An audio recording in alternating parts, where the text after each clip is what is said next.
Hello, welcome. You're watching Eye on Africa here on France 24. I'm Jean-Emile Jamin with your latest news from across the continent. Let's take a look. Somalians say they won't be intimidated as they rally to protest against Al-Shabaab. It follows a deadly bomb and gun attack by the militants which killed 37 people on Mogadishu's beachfront on Friday. Then Ukraine has argued that Mali's junta leaders acted too quickly in cutting diplomatic ties. Bamako accused Kiev of backing Tuareg rebels who killed several Malian soldiers and Russian Wagner fighters earlier this month. Ukraine has denied any involvement. And Nigeria has unveiled a 2.5-ton elephant sculpture made of the fragments of confiscated tusks as the country seeks to shed a light on poaching. We take a look at this unique initiative. Welcome to the Eye on Africa show here on France 24. Hundreds of Mogadishu residents gathered at Lido Beach on Monday to denounce the deadly terrorist attack which took place over the weekend. Authorities say 37 people were killed and over 200 injured in an attack claimed by the Al-Qaeda-affiliated group Al-Shabaab. The gathering, organized by the Somalian government, was to honor the victims, show solidarity with those affected by the attack, and a message against fear and intimidation. Clemence Voller brings us more. Reeling from Friday's deadly attack, these Mogadishu residents are determined to pay their respects to the victims. On Monday, hundreds rallied in the Somalian capital to denounce the latest assault commandeered by the Al-Shabaab terrorist group. I'm calling for the Somali people to wake up and fight against Al-Shabaab. You shouldn't be intimidated. The killers are claiming the Somali identity, but they are not Somalis. The protesters pray together for the dead and the injured in a show of compassion and solidarity. We are here to pray for our people who lost their lives on Friday night. As Somali youth, we have only one option: to fight against Al-Shabaab and eradicate them from our own country. On the 2nd of August, a gunman and a suicide bomber attacked the busy Lido beachfront, a popular area for tourists and residents. They killed at least 37 people and injured over 200 others, making it the deadliest act of violence in Somalia in recent months. What had happened here was a mass killing, and it's a national disaster, and someone needs to be accountable for it. For over 17 years, Al-Shabaab's been waging a deadly insurgency against Somalia's federal government. The group's fighters remain present in rural areas in the south and center of the country, despite being ousted from the capital in 2011. To combat the group, President Hassan Sheikh Mohamud launched an all-out war against the militants in 2022, joining forces with local militias and with the support of the African Union and the United States. However, the offensive has suffered setbacks, with Al-Shabaab claiming it had captured multiple locations in the center of the country earlier this year. Protests have continued throughout Nigeria as anger mounts over economic hardships. While these latest demonstrations on Monday have seen fewer people on the streets, hundreds showed up nonetheless in Lagos and a few northern states. That was despite a call by President Bola Tinubu for these latest protests to end. With enduring restlessness, Tinubu on Monday summoned a meeting of security chiefs in the capital Abuja. A curfew was meanwhile declared in northern Kaduna state, now the 6th state since protests began over surging inflation on Thursday. At least 13 people have been reported dead in the violence that's ensued. Locals saying they are desperate. Take a listen. It did not address the removal of fuel subsidy that has seen prices of goods and food increase across the country. The president did not even empathize with protesters who have been killed by security forces across the country. So we think that this is unempathetic. We do not think that the president really understands us. You cannot be claiming that you have heard us and you are prepared to listen and dialogue with us, while at the same time asking us to suspend our democratic actions. So this protest is once again an attempt, to demonstrate that we are not going to allow civilian dictatorship in this country. Over the next 5 days, if the government, if the president refuses to address the demands of Nigerians, of protesters, we would re-strategize and will sustain this protest across Nigeria. And that is not a threat, that is a promise. Fresh fighting in the Eastern DRC between the country's military and M23 rebels has forced nearly 100 Congolese police officers to flee to neighboring Uganda. Officers arrived via the Ishasha border crossing in Kanungu district towards Uganda's south, according to the country's military spokesperson. Well, this comes as the M23 have taken control of the large strategic eastern town of Nyamilima, and that's despite a ceasefire brokered by Angola on Sunday, which followed a 2-week humanitarian truce between the rebels and DRC military. Violence in North Kivu has been raging for nearly 2.5 years, with more than 2,500 Congolese refugees arriving into Uganda over the past 4 days alone.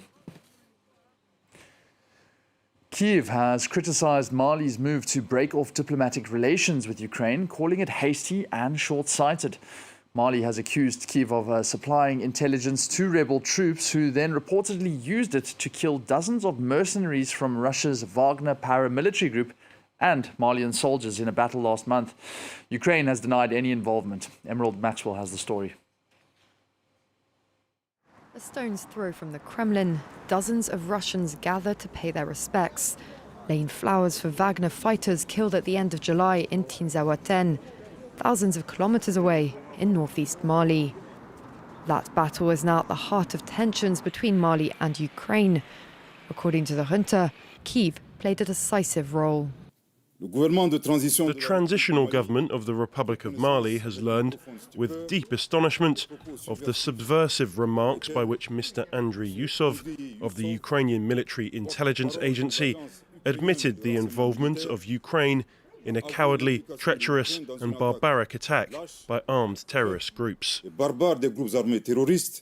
In that attack, Tuareg-led separatists said they killed 84 Wagner fighters and 47 Malian soldiers in what appears to be Wagner's heaviest defeat since it stepped in 2 years ago to help Mali's military regime fight insurgent groups.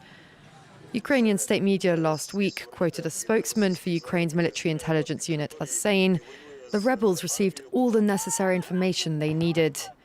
The Malian junta says this proves Kyiv's support for the insurgents. Ukraine's foreign ministry called Mali's decision short-sighted and hasty and said that it had gone ahead without conducting a thorough examination of the facts and without providing any evidence of Ukraine's involvement. The Malian junta's severing of ties with Ukraine confirms its pro-Russian leanings.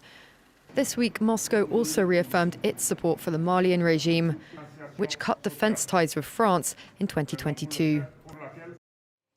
Well, nearby, the United States military has completed its withdrawal from a key drone base in Niger. Last year, the country's ruling military junta ordered the 1,000 US military personnel to leave following a coup. The deadline is September 15th for that completion. Well, this latest air base in question, number 201 near Agadez in central Niger, was built at a cost of $100 million. It has provided crucial intelligence about Islamist militant groups before that coup. Both Niger and the United States have confirmed the withdrawal in a joint statement. In Tunisia, presidential hopeful candidates have until August 6th to submit their candidacies. And that includes current President Kais Saied, who submitted his own candidacy this Monday.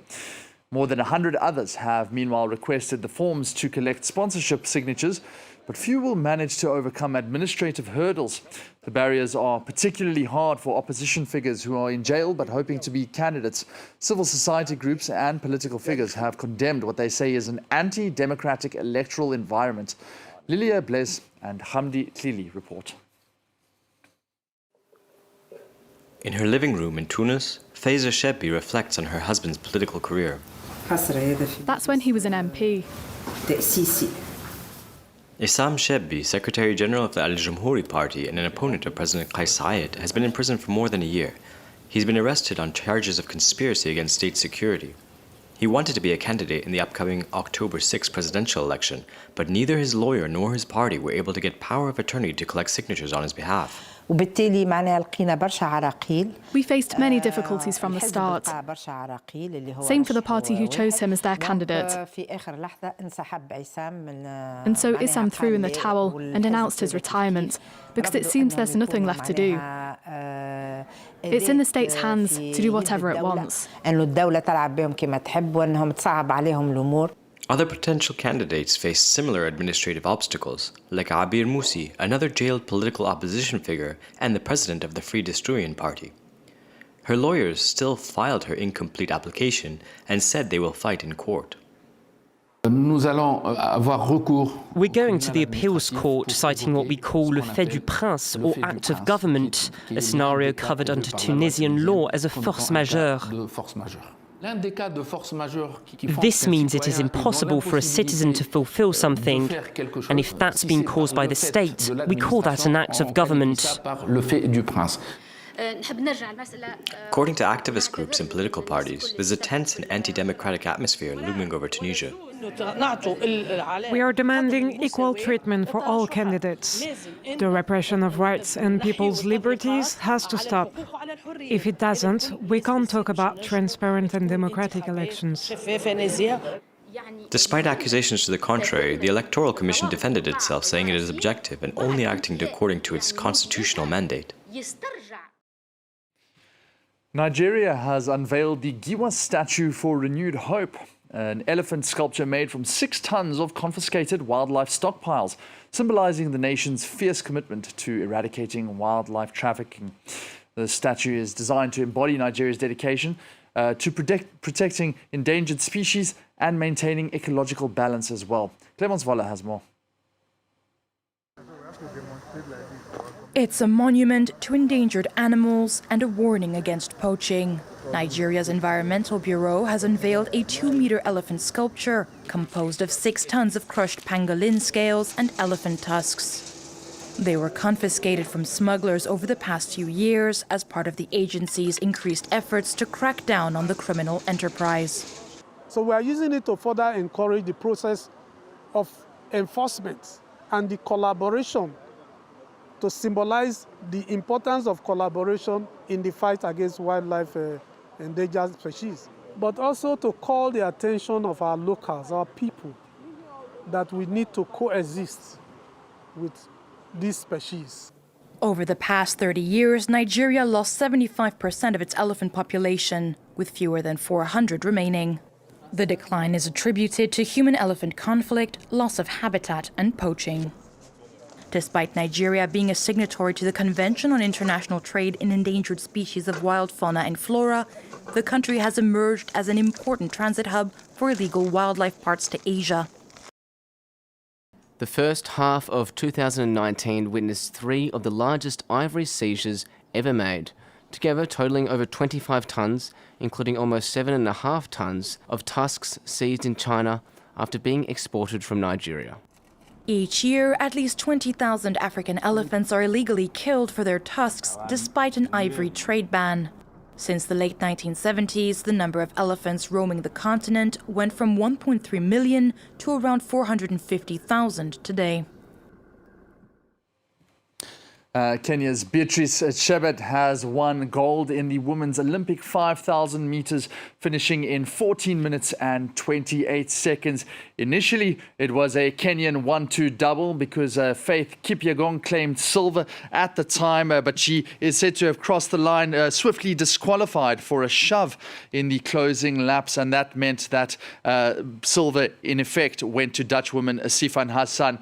But nonetheless, Beatrice Chebet claiming that in 14 minutes and 28 seconds. No luck, though, for Gudaf Tsegay from Ethiopia, who could only manage 9th place. She is the current world record holder, but a huge congratulations to the gold medalist, Beatrice Chebet from Kenya. And that's where we leave you for Eye on Africa this evening. Please do take care, and we'll see you for more on France 24.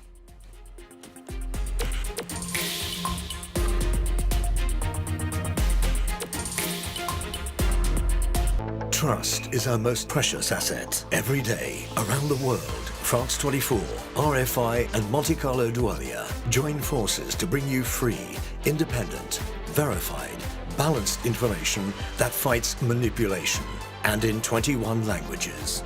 France Média Monde has been awarded the Journalism Trust Initiative Standard, which guarantees the professionalism and reliability of our international news media with a score of 100%.